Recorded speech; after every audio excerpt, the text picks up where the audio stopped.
think people are sleeping on these cars. I think there's a lot to be said with these cars that are overlooked by newer generations. I wouldn't necessarily say it's better. From out the box, they have better advertisement, and I think attracts more people to them. But I think the best bang for your buck right now to buy a Corvette is the C5.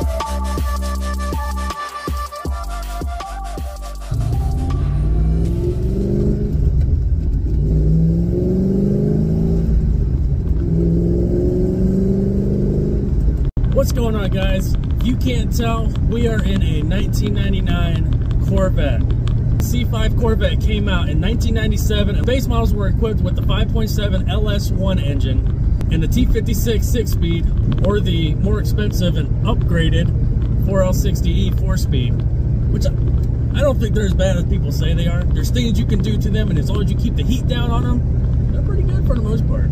I acquired this car from a good friend of mine. It was kind of a surprise. We talked about doing this, and I mean, I figured we were going to do it sometime this weekend, but this guy texted me in the middle of the night saying, "Hey, I'm dropping off my Corvette at your house." And I wake up at 5 o'clock in the morning, and I read this text message, and I'm like, the heck? Do I have a Corvette in my driveway? Sure enough, I go look out my window. There's a bright red Corvette in my driveway. Hats off to my buddy for doing that. And I mean, for somebody just to say, "Hey, I'm dropping off my Corvette at your house. Here, have fun with it. Here's the key." That's a friend. That is a friend for life. Thank you again for doing that. That is really cool of you to do that. Fortunately, I don't think you're going to get it back, because this car is the most tamed 500 horsepower I have ever driven. Hold on. 342s in this car. We're in 6th gear doing about 55 miles an hour and just at a little over 1,000 RPM. This car is port and polished, 243 heads, LS6 intake, and I don't even know what exhaust is on it. It's fairly quiet, but it doesn't sound bad. And that's where I'm saying this is the most tame 500 horsepower. And this car made 445 horsepower to the wheels. I believe it was on a dyno jet. So it might be reading a little high, I'm not sure. It just wants to go. And that's the thing with these pushrod V8s the Chevrolet has been putting out forever, is that they have such great low-end torque. And they just, when you step on it, doesn't matter if you have 250 horsepower, when you're at the low RPM, it's like, shoot, this thing actually feels pretty fast, but then it peaks out and everything. Unless you got a good cam, good heads and everything, which this one does, and it just kept pulling and pulling and sinking me in the seat, sinking me in the seat. This is a pretty quick car. If I had to guess, on street tires now, if I had to guess, now from the factory, this had 345 horsepower is what it was rated at. Now that's crank horsepower from the factory, and it was also rated, I think, at a 13.5 or 13.6 quarter mile, which I don't know who had their hands on it back then, a Motor Trend, but I think they're out of the seat now and they actually got somebody that knows how to drive. But I've seen these cars at the track with very little done to them. It's hard to find a stock one nowadays. There's your sound check for you. You gotta have one in there. It's hard to find a stock one nowadays, but we've seen a couple of them at the track. And we've seen them run like 13.1s, 13.0s, 12.9s. I think the quickest one I saw, I think it had headers and tune only, and it ran a 12.8. Stick shift car too. That's pretty impressive for a nearly a stock car.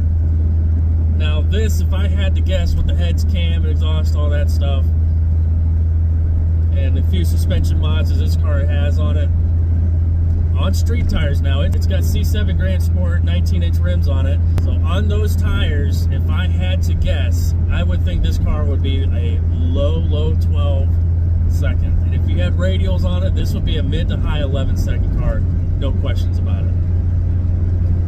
Now that's if you got the right driver behind the wheel.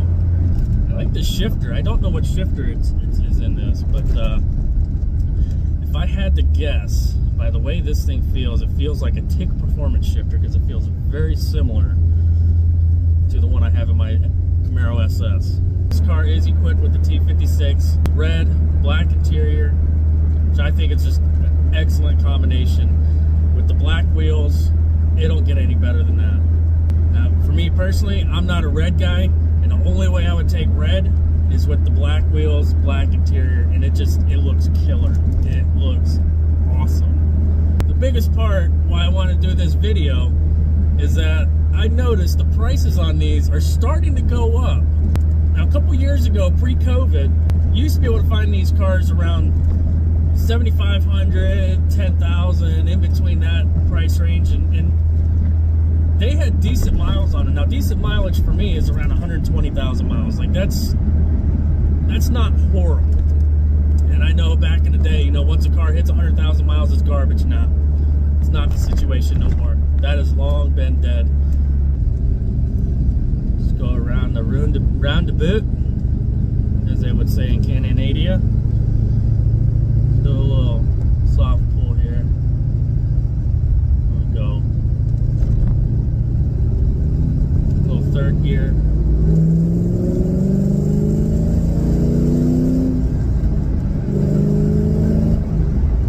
Granny shifting. I don't want to hurt this car. These cars are getting expensive, so that's where I'm getting at. These cars, post-COVID now, are starting to get into the mid-teens range, and every once in a while you'll find a ragged out one for $9,000. But I don't know if they're selling at that. Now, this is going off of the marketplace and the Craigslist and all, but what I'm saying is these cars are affordable and can be close to 500 horsepower, super easy, and fairly cheap compared to the other competitors out there. Like around this year, this is a 99. You know, in 99, what could you get that was close to 500 horsepower or get to 500 horsepower? Fairly cheap and very easy. Maybe a 99 Cobra. I mean, obviously you could do the Trans Am and the Camaros back then, but what else besides what GM was providing back then? And still be fairly, I wouldn't say competitive, but because, you know, nowadays if you don't have an 850 or 750 car, it's slow. That's just the way today works now, though. But respectively speaking, and something that will just like say, "Ooh, this car kind of scares me a little bit." This is perfect and in a perfect price range. This car, I believe he picked up, I think it was around $14,000. That is super affordable. From what I remember growing up and watching these things and knowing a few people that have owned these and the complaints that they have with these, and what I heard everybody say is that they're noisy, the seats suck, interior layout sucks. Corvettes are expensive to maintenance. And now looking at it in today's standards, I will never forget, somebody told me when I was helping a buddy of mine car shop, and we found a 97 Corvette, and it was, like I said, this was probably close to 10 years ago now. It was a 97 Corvette for $8,500, and it had 97,000 miles on it. It needed a paint job, but it was all there, and it was an automatic car. And I remember his dad chewing me up and down. Now, saying that Corvette parts are expensive, and how I was a bad influence of a friend of trying to convince my friend to buy a Corvette. When it comes down to it, Corvettes are absolutely great cars. They are reliable. They have an LS in it. Parts are extremely cheap compared to Mopars and your Ford products, which I'm not biased. I own all three. I own a Hemi, I've owned Coyotes, I've owned LS's, I still own LS's, I own big block Fords, I own small block Fords. Right now, I have everything in my driveway. I am not biased. And I'm just saying, I have bought parts for everything. LS, when it comes to the new stuff, LS is the cheapest and most affordable. And that's no secret. I don't know why I'm trying to prove myself, but that's no secret. I know that there's loyal people to the Coyote community or the mod motor community, the Hemi community, and they're going to say, well, I bought this for this, and I've seen LS's for this. Shut up. Don't even bring up your carburetor stuff. I don't want to hear it. I know a small block Chevy's about the cheapest out there. But we ain't talking about that today. And so, with Corvettes, since it is a Corvette, Corvettes can be cheap as a Corvette, or they can be as expensive as a Corvette. And what I mean by that is, there are dedicated companies out there to sell Corvette parts, and you're usually higher quality. I'll admit that, but it may not be necessary to spend the extra money on the designated Corvette company versus buying a cheaper brand of, let's just say, headers. If it's an 1 3/4 primary versus an 1 3/4 primary, it's an 1 3/4 primary versus 1 3/4 primary. It's still going to flow exactly the same. Doesn't matter if it's cheap, eBay, or someone expensive. I'm not going to throw any names out there because I don't hate anybody. I love everybody. That's what the man told you you're supposed to do.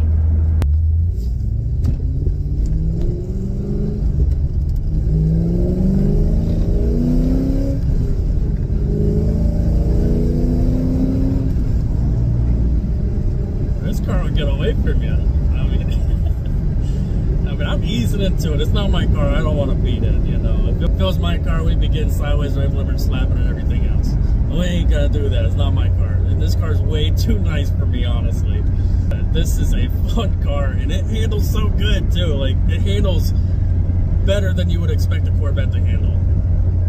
This car's been lowered a little bit, so our center of gravity is a little closer to the ground. And, well, yeah.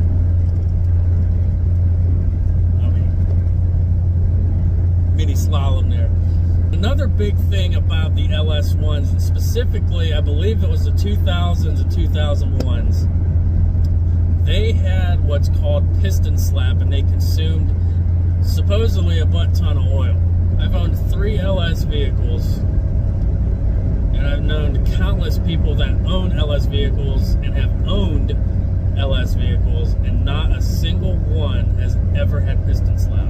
I don't know if that's a manufacturer issue or if that's just people beating on their cars and something. I mean, I don't know. I mean, but to me, that sounds like a tolerance issue if you got piston slap. Ooh, a skunk in the road. Oh my gosh. Near miss. Write your piece up for that.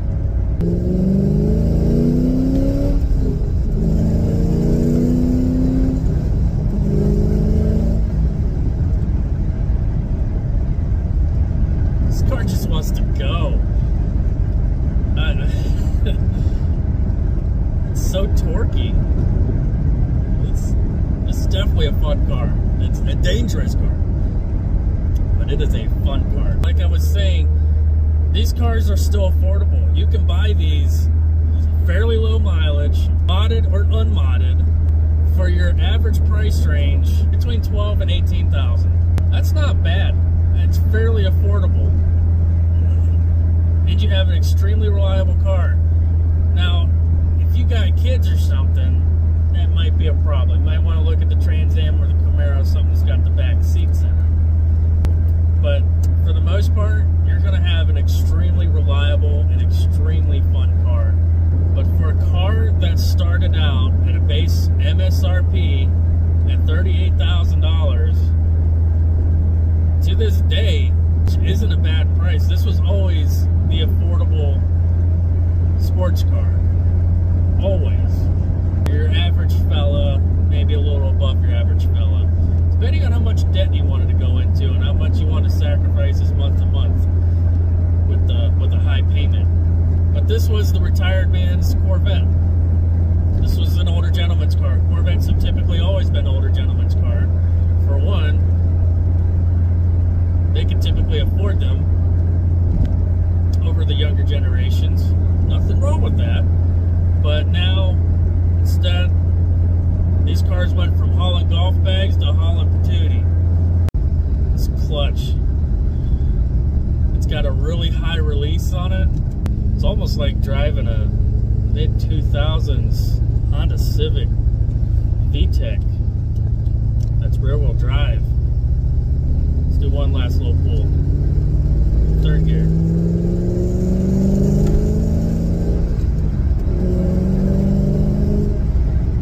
Short shifting, granny shifting. Just to make a little noise. Slow her down a little bit there. Either people loved them or they hated them. They say they're ugly, don't like the flip-ups, don't like the rounded booty, don't like the interior, whatever it is. These seats, for me, I don't understand why people don't like them. Seats, I don't understand why people don't like them. For me, I'm a 5'10" figure. I'm not very tall. I'm like a little mid-range, a little above average, you know. I fit in these seats just fine, and they hug me. I'm not a big guy, so I fit in these seats perfectly. They hug me. It feels good.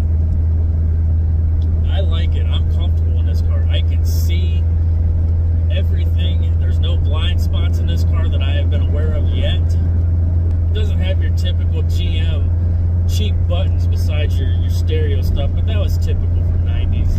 That's how they all were. But if you go to your door buttons and stuff, like they got rubber and they're nice and soft, and buttons over here nice and soft, and you have ride control, you got Tour, Sport,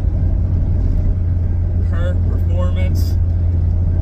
This car, I would say, was a little bit ahead of its time with these options that these cars had, just for the base. I've heard issues with the gear noise. Listen, you're in a Corvette. You got a torque tube that's literally right beside you spinning. You got 342s in the back with the transaxle. It's all an open cabin. There's no trunk. You're gonna hear some noise. Why are you complaining about that? Now, compared to the price range of these being in the mid-teens, you can find C6 Corvettes around the same price range, maybe a little bit more. Depending on the mileage, you can find them around the same exact price. When they're in perfect condition, the C5s anyways, they're around $25,000 and around that. You can buy a higher mileage C6 for that price. Even the 08 Nuts with the LS3s, 430 horsepower and all. And me personally, I think they look better. I'm not a big fan of flip-up headlights. Sorry guys, not a big fan of them. But for the most part, they're down and it looks great. But I don't like the bubble headlights when they put the non-flip-ups on it. No, just keep the regular flippies on it. It looks so much better. It doesn't look like a Hot Wheel. But for the price, say for example, I saw one just the other day. I saw a 2009 black Corvette with chrome wheels. It was a 1LZ, just a base model. And they were asking $22,500 for it. 89,000 miles on it. I didn't think that was that bad. 6-speed car too. I didn't think that was bad at all. And comparing to the Chevy dealership up the road from me actually has a 2001 C5 Corvette, black with a black roof, convertible. And they're asking $25,000 for it. It was an automatic car, but it had 43,000 miles on it. What do you want? Horsepower, looks, you want the lower mileage, you want an automatic, you want a convertible. What do you want? They're around the same price. And that's the great thing about Corvettes, depreciation. They're not going to depreciate like a Camaro would or a BMW. I love the shifter. It's just so tight and precise. I just wish I had a ball on. I'm not a big fan of the whole grippy thingy. But because going into third gear, you got to hold it like this and go in. With experience, that's a good way to grind gears. The best way to do it is get your palm and slap it in. I think people are sleeping on these cars. I really do. I think there's a lot to be said with these cars that are overlooked by the newer generation stuff. I wouldn't necessarily say it's better, but from out the box, they have a better advertisement, and I think it attracts more people to them. But I think the best bang for your buck right now to buy a Corvette is the C5. Me personally, I think people are sleeping on these cars. They got a great platform to make a lot of power, and reliable power too. You don't see them at the car meets and the car shows and stuff like that, where people actually mod them and actually race them. You see more of the newer stuff. So let me know what you guys think. Do people sleep on these cars? Are they worth getting? Are they not worth getting? Is the C6 a better option? Let me know in the comments. And I'm going to leave it off like that. If you guys like videos like this, don't forget to hit the subscribe button, hit the like button, and we'll catch you guys on the next one. Take it easy. I think I was just going to leave you off like that. Let's do one more pull.